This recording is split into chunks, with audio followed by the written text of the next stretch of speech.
Hello everyone and welcome back to Miss Whale's Tales.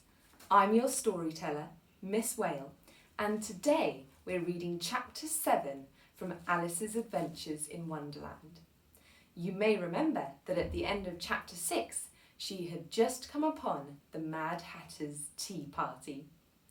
So here we go. Chapter 7, A Mad Tea Party.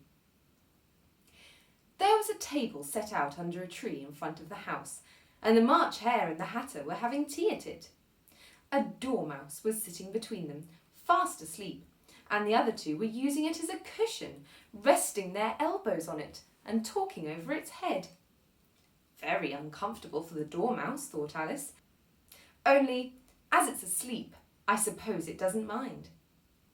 The table was a large one, but the three of them were all crowded together at one corner of it. "No room! No room!" they cried out when they saw Alice coming. "There's plenty of room," said Alice indignantly, and sat down in a large armchair at one end of the table. "Have some wine," said the March Hare in an encouraging tone. Alice looked all round the table, but there was nothing on it but tea. "I don't see any wine," she remarked. "There isn't any," said the March Hare. "Then it wasn't very civil of you to offer it," said Alice angrily. "It wasn't very civil of you to sit down without being invited," said the March Hare. "I didn't know it was your table," said Alice. "It's laid for a great many more than 3. "Your hair wants cutting," said the Hatter. He had been looking at Alice for some time with great curiosity, and this was his first speech. "You should learn not to make personal remarks," Alice said with some severity. "It's very rude."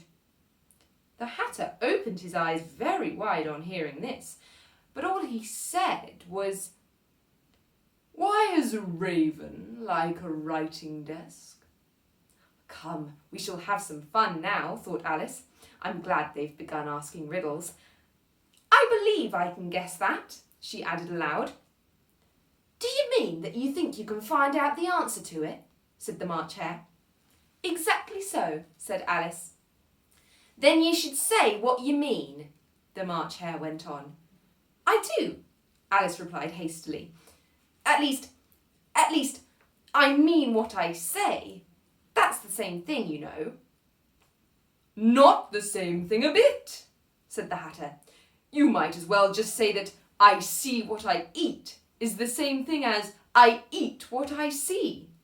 "You might as well just say," added the March Hare, "that I like what I get is the same thing as I get what I like." "You might as well just say," added the Dormouse, who seemed to be talking in his sleep, "that I breathe when I sleep is the same thing as I sleep when I breathe." "It is the same thing with you," said the Hatter. And here the conversation dropped, and the party sat silent for a minute, while Alice thought over all she could remember about ravens and writing desks, which wasn't much. The Hatter was the first to break the silence. "What day of the month is it?" he said, turning to Alice. He had taken his watch out of his pocket and was looking at it uneasily, shaking it every now and then and holding it to his ear. Alice considered a little and then said, "The 4th. "2 days wrong," sighed the Hatter. "I told you butter wouldn't suit the works," he added, looking angrily at the March Hare. "It was the best butter," the March Hare meekly replied. "Yes, but some crumbs must have got in as well," the Hatter grumbled. "You shouldn't have put it in with the bread knife." The March Hare took the watch and looked at it gloomily. Then he dipped it into his cup of tea and looked at it again. But he could think of nothing better to say than his first remark. "It was the best butter, you know." Alice had been looking over his shoulder with some curiosity. "What a funny watch," she remarked. "It tells the day of the month and doesn't tell what o'clock it is." "Why should it?" muttered the Hatter. "Does your watch tell you what year it is?" "Of course not," Alice replied, very readily. "But that's because it stays the same year for such a long time together." "Which is just the case with mine," said the Hatter. Alice felt dreadfully puzzled. The Hatter's remark seemed to have no sort of meaning in it, and yet it was certainly English. "I don't quite understand you," she said as politely as she could. "The Dormouse is asleep again," said the Hatter, and he poured a little hot tea upon its nose.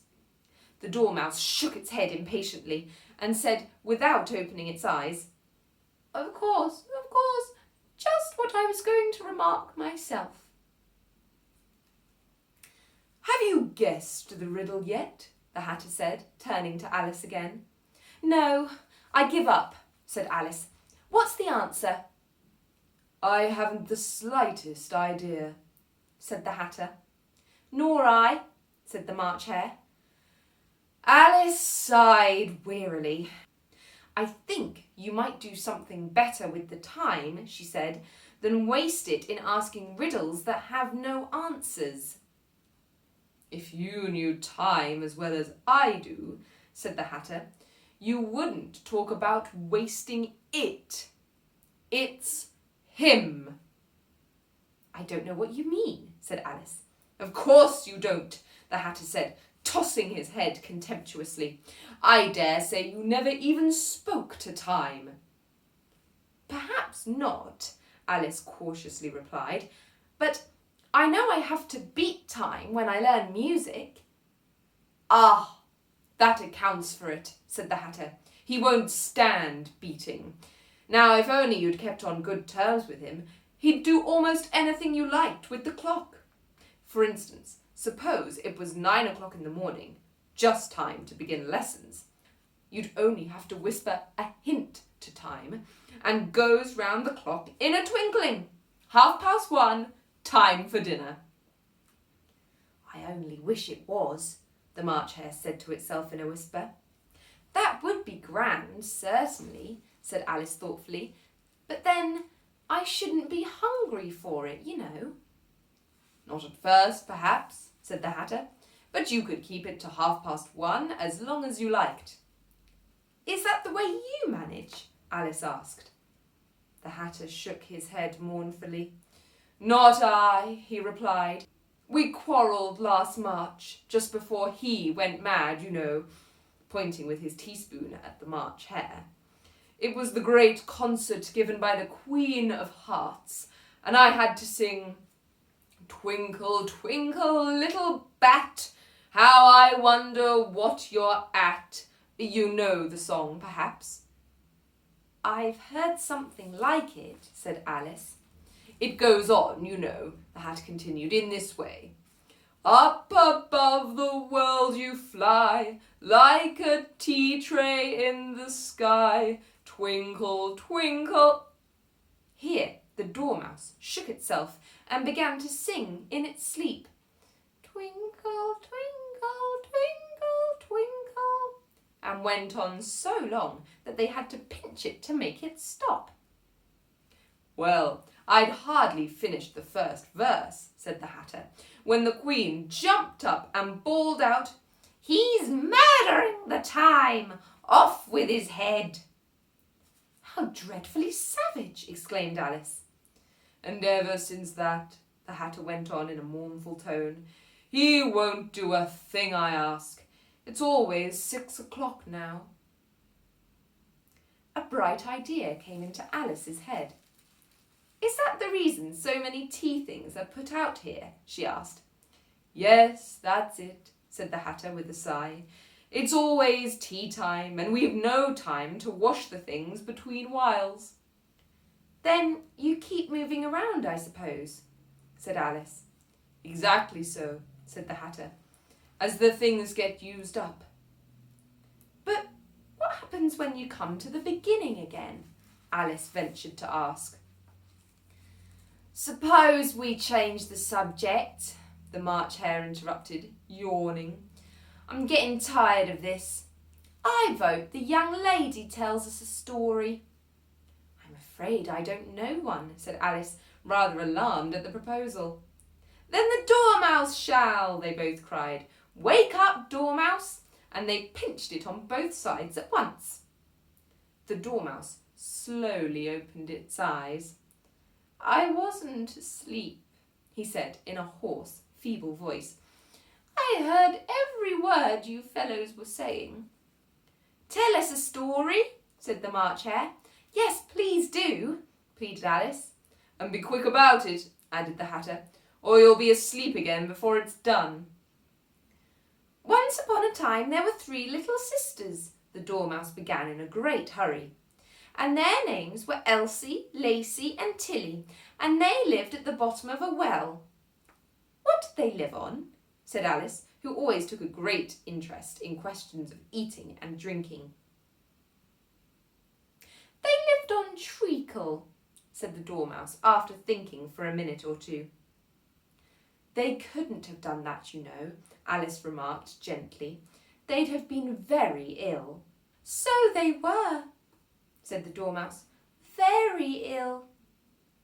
Alice tried to fancy to herself what such an extraordinary way of living would be like, but it puzzled her too much, so she went on. But why did they live at the bottom of a well? Take some more tea, the March Hare said to Alice very earnestly. I've had nothing yet, Alice replied in an offended tone, so I can't take more. You mean you can't take less, said the Hatter. It's very easy to take more than nothing.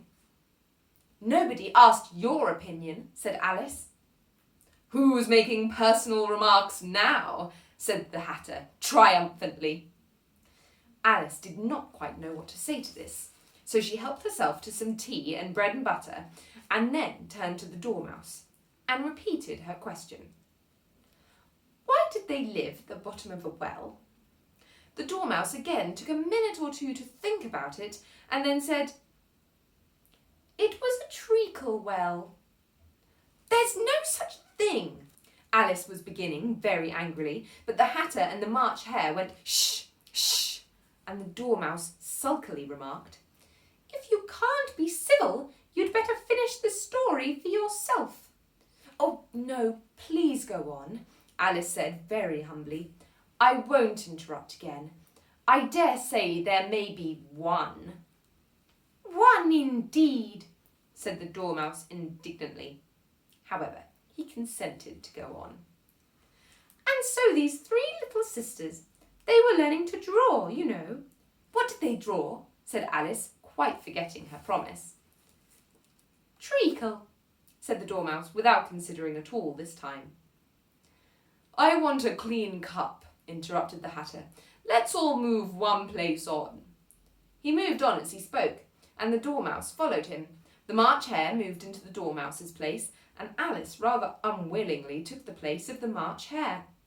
The Hatter was the only one who got any advantage from the change, and Alice was a good deal worse off than before, as the March Hare had just upset the milk jug into his plate. Alice did not wish to offend the Dormouse again, so she began very cautiously. But I don't understand. Where did they draw the treacle from? You can draw water out of a water well, said the Hatter, so I think you could draw treacle out of a treacle well. Eh, stupid? But they were in the well, Alice said to the Dormouse, not choosing to notice this last remark. Of course they were, said the Dormouse. Well in. This answer so confused poor Alice that she let the Dormouse go on for some time without interrupting it. They were learning to draw, the Dormouse went on, yawning and rubbing its eyes, for it was getting very sleepy, and they drew all manner of things, everything that begins with an M. Why with an M? Said Alice. Why not? Said the March Hare. Alice was silent. The Dormouse had closed its eyes by this time and was going off into a doze, but on being pinched by the Hatter, it woke up again with a little shriek and went on, that begins with M, such as mousetraps and the moon and memory and muchness. You know, you say things are much of a muchness. Did you ever see such a thing as a drawing of a muchness? Really, now you ask me, said Alice, very much confused. I don't think. Then you shouldn't talk, said the Hatter. This piece of rudeness was more than Alice could bear. She got up in great disgust and walked off. The Dormouse fell asleep instantly, and neither of the others took the least notice of her going, though she looked back once or twice, half hoping they would call after her. The last time she saw them, they were trying to put the Dormouse into the teapot. At any rate, I'll never go there again, said Alice as she picked her way through the wood. It's the stupidest tea party I ever was at in all my life. Just as she said this, she noticed that one of the trees had a door leading right into it. That's very curious, she thought. But everything's curious today. I think I may as well go in at once. And in she went. Once more she found herself in the long hall and close to the little glass table. Now I'll manage better this time, she said to herself, and began by taking the little golden key and unlocking the door that led into the garden. Then she set to work, nibbling at the mushroom, she had kept a piece of it in her pocket, till she was about 1 foot high. Then she walked down the little passage, and then she found herself at last in the beautiful garden, among the bright flower beds and the cool fountains. And that's the end of chapter 7. Hooray! Isn't it wonderful that Alice finally got into that lovely garden? And we'll have to see if we find out who it belongs to in chapter 8. Thank you so much for watching, everybody, and I'll see you next time. Bye-bye!